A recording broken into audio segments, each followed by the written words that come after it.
Assalamualaikum warahmatullahi wabarakatuh. Waalaikumsalam Kenalkan, kami warahmatullahi dari kelompok 5 dari Manajemen Teknologi dan Inovasi akan menjelaskan ayam geprek berkah. Sebelumnya, yang terhormat Ibu Nidia selaku dosen pengampu mata kuliah Manajemen Teknologi dan Inovasi. Perkenalkan, saya Dara Ayu Arifatu Zahro dan 4 rekan saya, Nur Maheni, Muhammad Azam, Sekar Wijaya, dan Rizky Ramadan. Di sini kami akan menjelaskan tentang empat opsi atau 4 subbab. Yang pertama latar belakang, yang kedua BMC model kanvas geprek berkah, yang ketiga analisis inovasi, dan yang terakhir struktur organisasi. Untuk penjelasan yang pertama akan saya jelaskan sendiri. Ayam geprek adalah salah satu makanan yang sedang populer di Indonesia. Ayam geprek ini terbuat dari ayam yang digoreng dan dihancurkan dan dikolaborasikan dengan sambal yang pedas. Hal ini begitu diminati karena mereka mengerti atau mengikuti zaman di mana zaman sekarang banyak sekali orang yang meminati makanan yang cepat saji dan enak. Bisnis ini banyak sekali bisnis di kalangan sekarang sulit sekali berkembang. Karena apa? Karena mereka tidak mengerti bagaimana mereka itu memproses atau memikirkan perusahaan ini ke depannya. Jadi diusahakan kalau kita memiliki suatu perusahaan, kita juga memikirkan jangka pendek dan jangka panjangnya.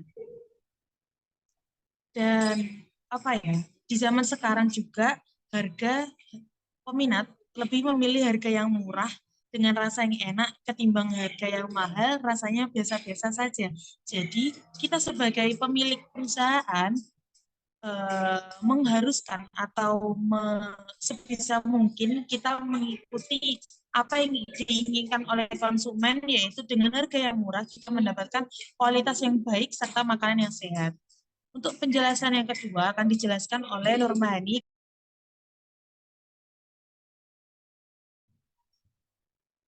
Baik, terima kasih moderator. Selanjutnya yaitu mengenai PMC. PMC sendiri adalah sebuah strategi manajemen yang disusun untuk menjabarkan ide dan konsep sebuah bisnis dalam bentuk visual. Nah, yang pertama yaitu modal bisnis. Modal bisnis yaitu logika bagaimana sebuah organisasi menciptakan atau generating, menyampaikan atau delivering, dan memperoleh atau capturing sebuah nilai. Model bisnis memiliki beberapa manfaat. Yang pertama yaitu memahami praktik bisnis secara umum suatu perusahaan atau organisasi. Yang kedua yaitu mengidentifikasi permasalahan atau potensi permasalahan bisnis suatu perusahaan dan potensi solusinya. Dan yang ketiga yaitu menggali peluang-peluang bagi pengembangan strategi bisnis perusahaan atau organisasi, termasuk strategi inovasi. Yang kedua yaitu komponen modal bisnis. Komponen modal bisnis yang pertama yaitu siapa yang dilayani. Nah, siapa yang dilayani di sini yang dimaksud adalah pengguna atau pemanfaat barang atau jasa yang ditawarkan.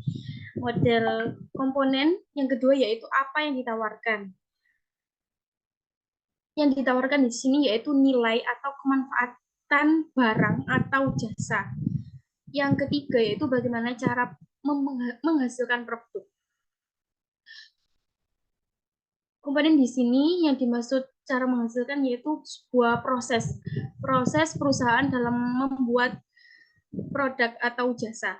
Yang keempat yaitu bagaimana menghasilkan uang atau laba. Yaitu bagaimana strategi perusahaan dalam menghasilkan laba. Dan yang terakhir yaitu bagaimana membedakan dirinya secara strategis terhadap pesaing. Yaitu bagaimana sebuah perusahaan itu dapat unggul dalam persaingan dengan kompetitornya. Yang ketiga, mengapa perlu model bisnis? Nah, model bisnis digunakan untuk beberapa manfaat, yaitu digunakan untuk yang pertama memastikan kebutuhan pelanggan terpenuhi, yang kedua meningkatkan efisiensi operasional, yang ketiga meningkatkan keuntungan, yang keempat memudahkan pembiayaan, dan yang terakhir mengantisipasi perubahan. Selanjutnya saya kembalikan ke moderator. Baik, untuk penjelasan selanjutnya akan dijelaskan oleh Sekar Wijaya. Kepadanya disilakan.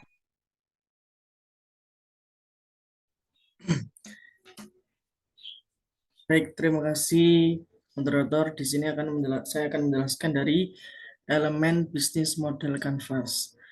BMC ini meliputi dari 9. Yang pertama yakni customer segment. Customer segment atau segmentasi pasar adalah langkah penting dalam mengembangkan model bisnis sebuah organisasi. Segmentasi pasar adalah proses pengelompokan konsumen atau pelanggan berdasarkan karakteristik yang sama seperti usia, jenis kelamin, minat, hobi, dan lain-lain. Tujuannya adalah untuk memahami kebutuhan, preferensi, dan perilaku konsumen secara lebih baik sehingga perusahaan dapat menyusun strategi pemasaran yang lebih tepat sasaran dan efektif. Dengan segmentasi pasar, perusahaan dapat mengetahui karakteristik kelompok konsumen yang berbeda dan menyesuaikan produk atau layanan yang ditawarkan dengan preferensi masing-masing kelompok. Hal ini dapat membantu perusahaan untuk menarik perhatian kelompok konsumen yang lebih spesifik dan potensial, meningkatkan loyalitas pelanggan, dan memperbaiki penjualan. Berikut ini mungkin ada beberapa metode yang digunakan untuk menganalisis segmen pasar. Yang pertama, segmentasi demografis. Segmentasi ini mengelompokkan konsumen berdasarkan karakteristik demografis seperti usia, jenis kelamin, pendapatan, status pernikahan, dan pendidikan.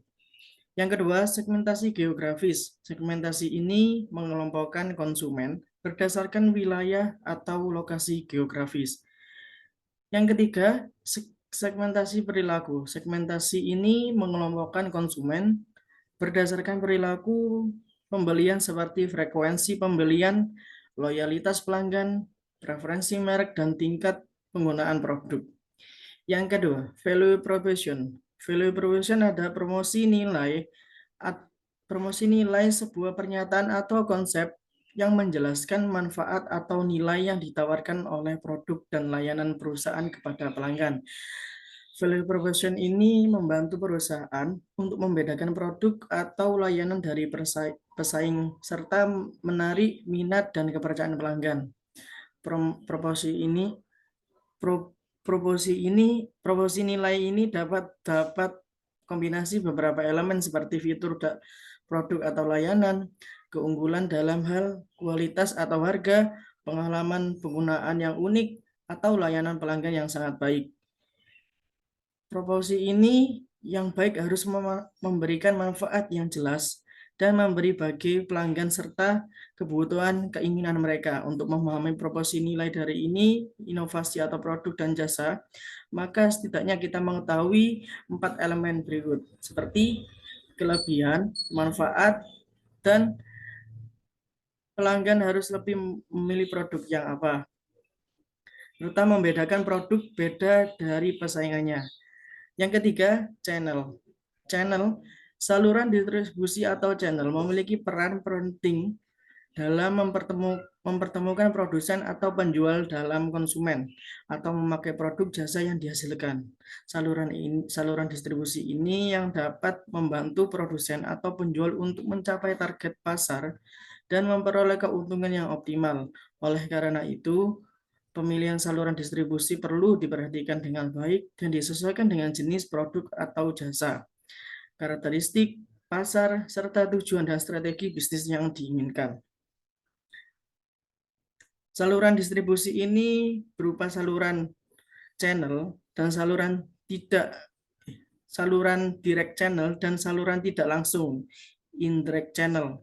Saluran yang langsung adalah saluran distribusi yang menghubungkan produsen atau penjualan langsung dengan konsumen dan memakai produk atau jasa yang melalui perantara. Sedangkan saluran yang tidak langsung adalah saluran distribusi yang melibatkan perantara dalam menghubungkan produsen atau penjual dengan konsumen atau pemakai produk jasa seperti distributor, agen toko, atau agen penjualan berikutnya.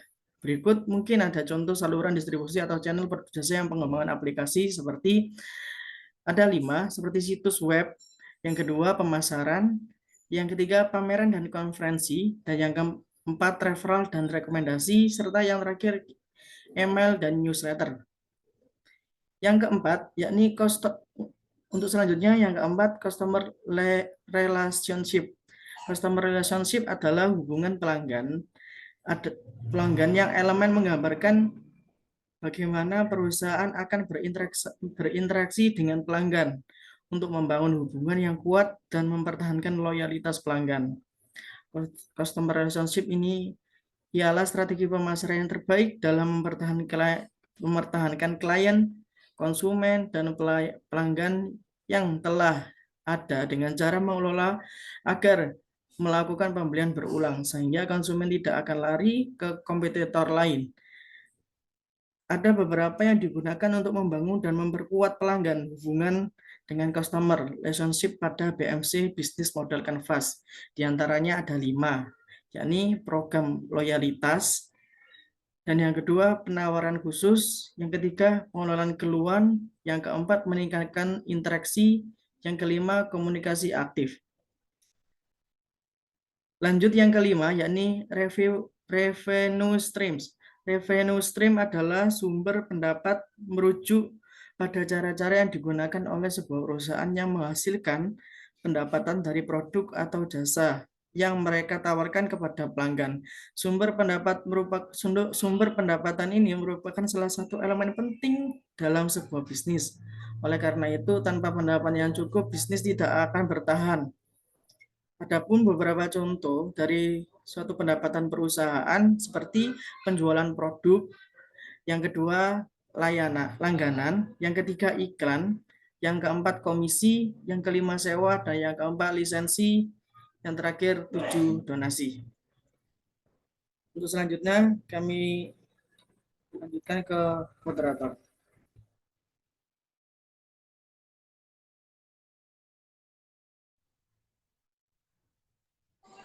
Baik, untuk penjelasan selanjutnya akan dijelaskan oleh Azam, kepadanya disilakan.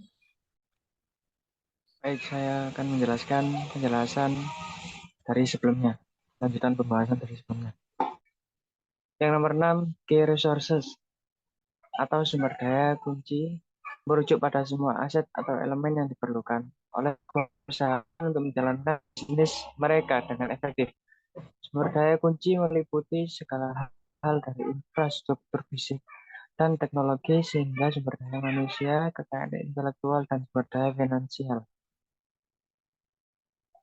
Kemudian materi selanjutnya, key activities atau aktivitas kunci dari PMC merujuk pada tindakan atau kegiatan utama yang dilakukan oleh sebuah perusahaan untuk menjalankan bisnis mereka. Key activities merupakan aktivitas yang sangat penting dalam membangun nilai dan memenuhi kebutuhan pelanggan, serta membantu perusahaan mencapai tujuan mereka. Berikut ini adalah beberapa contoh dari key activities. Berikut yang pertama,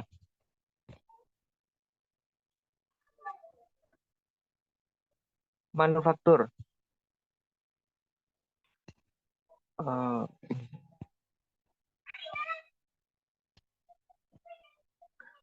Perusahaan yang memproduksi barang atau produk seperti mobil, pakaian, dan sebagainya. Yang kedua, riset dan pengembangan. Perusahaan teknologi seperti Apple dan Google memiliki aktivitas dalam hal riset dan pengembangan produk baru. Yang ketiga, layanan pelanggan. Perusahaan yang berfokus pada layanan pelanggan seperti hotel dan restoran. Yang keempat, pemasaran dan penjualan. Perusahaan harus melakukan pemasaran dan penjualan produk atau jasa mereka untuk mencapai target pasar. Yang kelima, logistik. Perusahaan yang memiliki rantai pasokan seperti perusahaan transportasi dan e-commerce memiliki aktivitas dalam hal manajemen persediaan, pengiriman barang, dan pengiriman ke pelanggan. Yang keenam, manajemen sumber daya manusia. Perusahaan yang dimiliki karyawan harus memperhatikan aktivitas dalam hal perekrutan, pelatihan, pengembangan, dan manajemen kinerja karyawan. Yang ketujuh, manajemen keuangan. Perusahaan harus memperhatikan key activities dalam hal pengelolaan dan akuntansi, termasuk pengelolaan arus kas, perencanaan anggaran, dan pengelolaan risiko. Materi selanjutnya, key partner.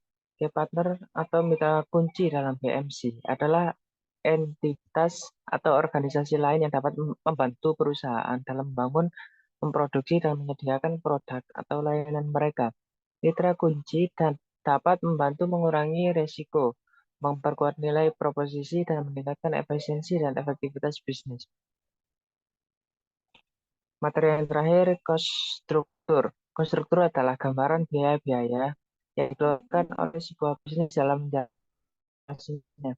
Cost structure di BMC menggambarkan bagaimana biaya-biaya tersebut dibagi menjadi beberapa kategori seperti biaya produksi, biaya pemasaran, biaya pengiriman, biaya administrasi, dan lain sebagainya. Berikut adalah contoh sebagai biaya yang dapat dianalisis dalam konstruktur antara lain. Biaya tetap, contohnya biaya yang tidak berubah, tergantung pada jumlah produksi atau penjualan, misalnya biaya sewa gedung, gaji karyawan tetap, biaya asuransi, dan lain sebagainya. Yang kedua, biaya variabel atau variable cost, biaya yang berubah tergantung pada jumlah produksi atau penjualan. Semakin tinggi produksi, semakin tinggi biaya variabelnya. Juga semakin tinggi produksi. Misal, bahan baku, upah tenaga kerja, borongan, biaya kargo, pengiriman, dan lain sebagainya. Kemudian nomor 3, pengumpulan biaya atau cost aggregation. Proses pengumpulan semua biaya yang terkait dengan pengiriman produk atau layanan, termasuk biaya bahan baku, biaya tenaga kerja, biaya overhead, dan biaya pengiriman. Kemudian terakhir, pengalokasian biaya atau cost allocation. Proses pengalokasikan biaya ke dalam kategori yang sesuai seperti biaya overhead yang dialokasikan ke produk atau layanan tertentu. Dalam menentukan cost struktur, perusahaan harus mempertimbangkan strategi biaya yang sesuai dengan produk atau layanan yang ditawarkan dan pasar yang dilayani. Baik, saya kembalikan kepada moderator. Baik, terima kasih atas penjelasan dari Azam Khairuman. Untuk penjelasan selanjutnya tentang analisis inovasi, nomor 1 sampai nomor 5 akan dijelaskan oleh Rizky Ramadan Setiabudi. Kepadanya disilakan. Baik, terima kasih moderator. Saya akan menjelaskan tentang analisis inovasi. Yang pertama ada analisis customer segment. Segmentasi pada geprek berkah ini termasuk pada segmentasi geografis, yaitu mengelompokkan konsumen berdasarkan karakteristik demografis seperti usia, jenis kelamin, pendapatan, status pernikahan, dan pendidikan. Geprek berkah memiliki target pasar yaitu semua kalangan, yaitu anak kecil, anak-anak, remaja. Untuk anak kecil 10 sampai 14 tahun. Untuk remaja 15 sampai 22 tahun. Untuk orang-orang dewasa 25 sampai 45 tahun. Geprek berkah ini dapat dikatakan usaha fast food yang makanan cepat saji yang menjadikan konsumen tidak menunggu lama untuk mendapatkan makanannya.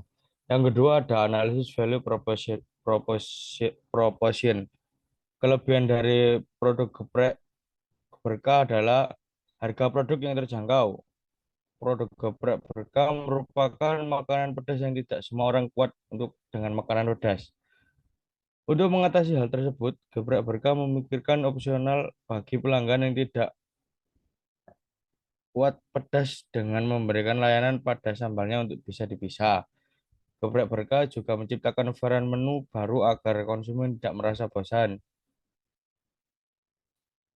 Pelanggan yang mengkonsumsi geprek berkah akan merasa puas karena dapat menikmati makanan enak siap makan dengan harga yang terjangkau yang dapat dipesan melalui online tanpa harus mendatangi outlet langsung.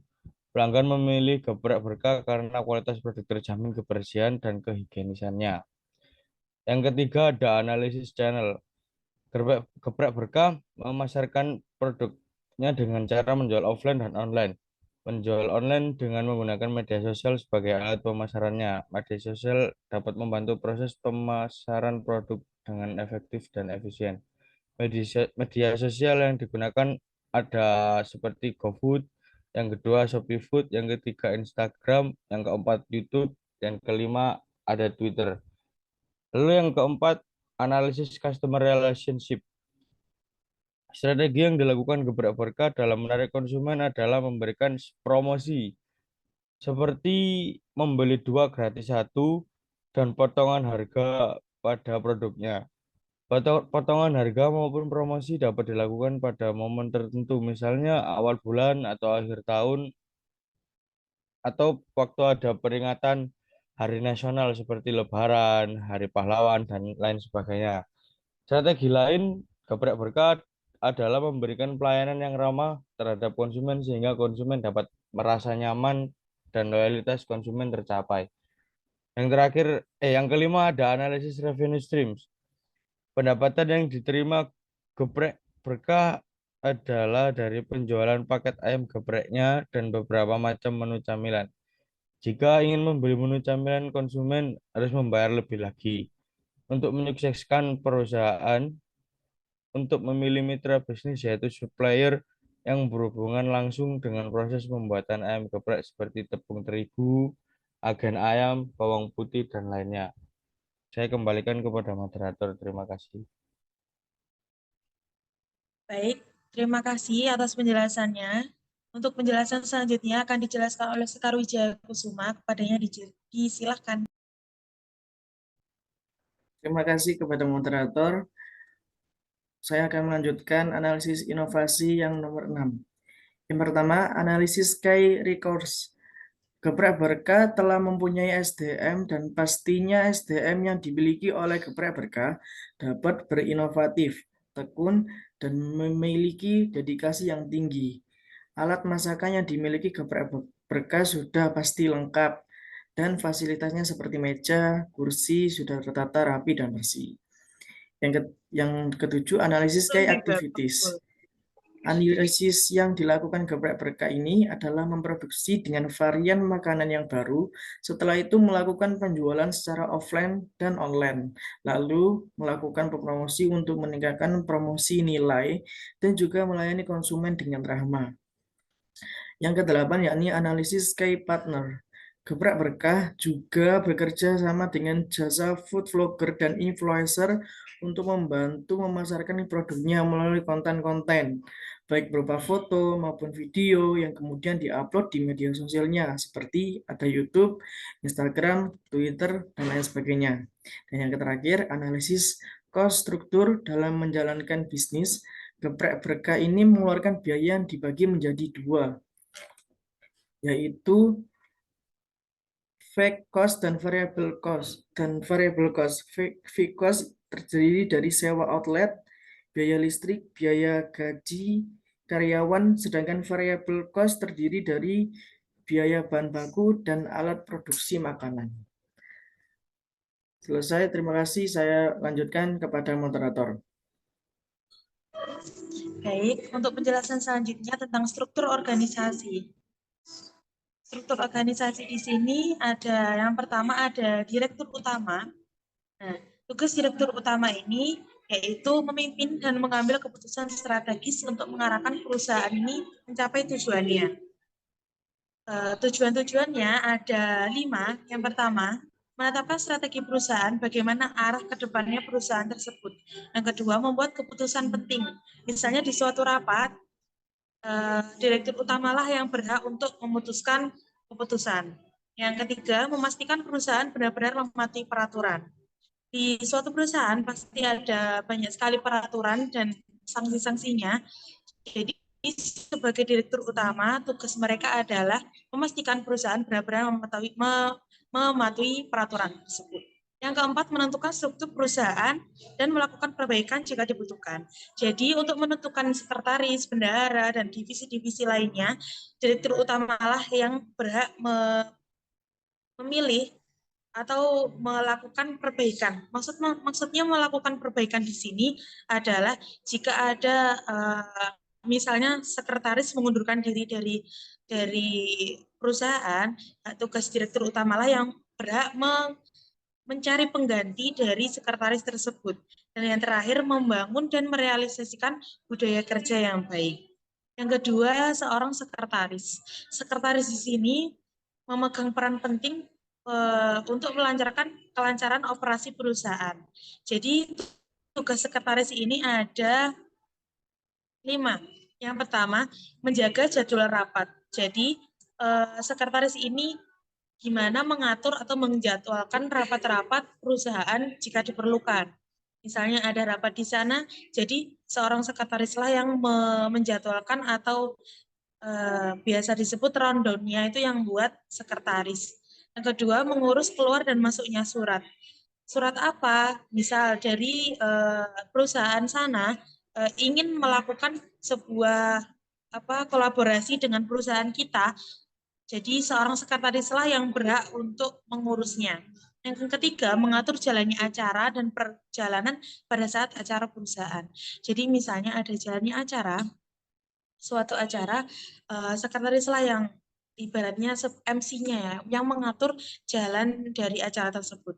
Mengawasi seluruh kebutuhan kantor. Misalnya kebutuhan kantor kita butuh ATK atau kita butuh alat-alat berat dan lain sebagainya, sekretarislah yang mengurus itu. Nah, yang terakhir mendukung tugas administrasi. Tugas administrasi ini apa? Nah, tugas administrasi ini bagaimana keluar masuknya uang tersebut. Jadi, misalnya kita beli ATK atau kita beli alat berat yang saya jelaskan tadi, di situ keluar masuknya uang atau administrasinya harus tertulis dan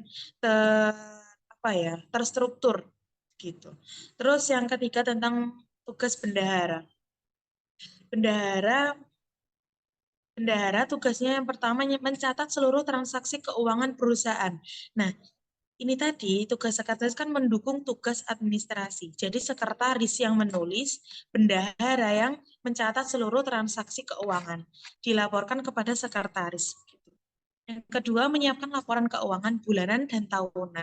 Jadi setiap bulan atau setiap tahun, mereka pasti akan mengeluarkan uang atau mengeluarkan surat-surat. Jadi tugas bendahara yaitu menyiapkan laporan keuangan bulanan dan tahunan kepada sekretaris dan BPH lainnya.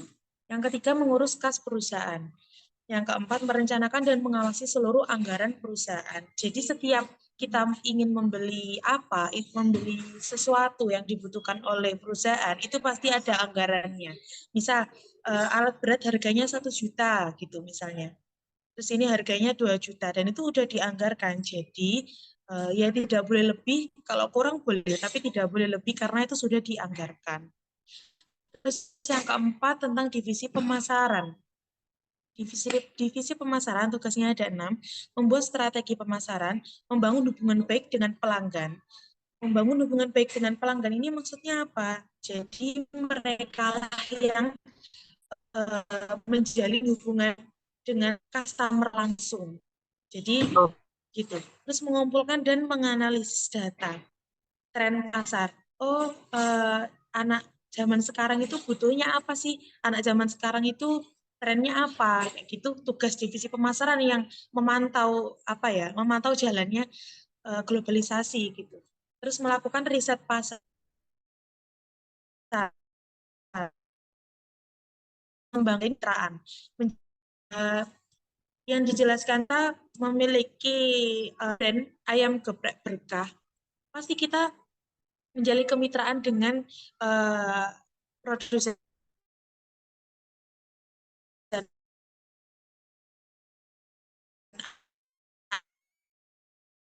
ayam, visi produksi, menggunakan produksi barang atau layanan perusahaan. Yang kedua, mengadakan bahan. Yang ketiga, mengontrol kualitas. Ini yang begitu sulit ya. Biasanya kalau suatu perusahaan udah rame, kadang kualitasnya jadi direndahin. Jadi SOP-nya tuh kayak kurang direalisasikan gitu. Jadi tugas divisi produksi itu mengontrol kualitas produksi. Yang keempat, merawat mesin dan peralatan perusahaan. Yang terakhir, mengendalikan biaya produksi. Yang keenam, yang terakhir ya, divisi operasional. Divisi operasional ini tugasnya ada 5, mengelola produksi, mengelola efisiensi dalam proses produksi. Yang ketiga, meningkatkan kualitas produk. Yang keempat, mengelola stok produk. Mengelola stok produk ini maksudnya, jadi dialah kayak lebih ke mengontrol gudang, di dalam gudang itu sudah cukup atau enggak dalam 1 minggu ke depan atau dalam 1 tahun ke depan. Bahan produknya itu cukup atau enggak untuk memenuhi apa konsumen gitu. Dan yang terakhir, meningkatkan keamanan. Keamanan ini sangat penting ya. Jadi ibaratnya kayak satpam tapi di dalam perusahaannya. Kalau satpam kan menjaga di luarnya ya. Kalau meningkatkan keamanan, jadi meningkatkan keamanan itu bisa kayak suatu perusahaan pasti punya resep ya, resep yang tidak boleh diketahui oleh perusahaan lain. Kayak apa? Oh ternyata geprek berkah ini punya sesuatu yang nggak dimiliki oleh perusahaan lain. Nah, hal itu nggak boleh dibocorkan dan divisi operasional itu yang meningkatkan keamanan atau meminimalisir kebocoran itu tadi. Baik, demikian presentasi dari kelompok kami. Sekian. Wassalamualaikum warahmatullahi wabarakatuh. Assalamualaikum warahmatullahi wabarakatuh.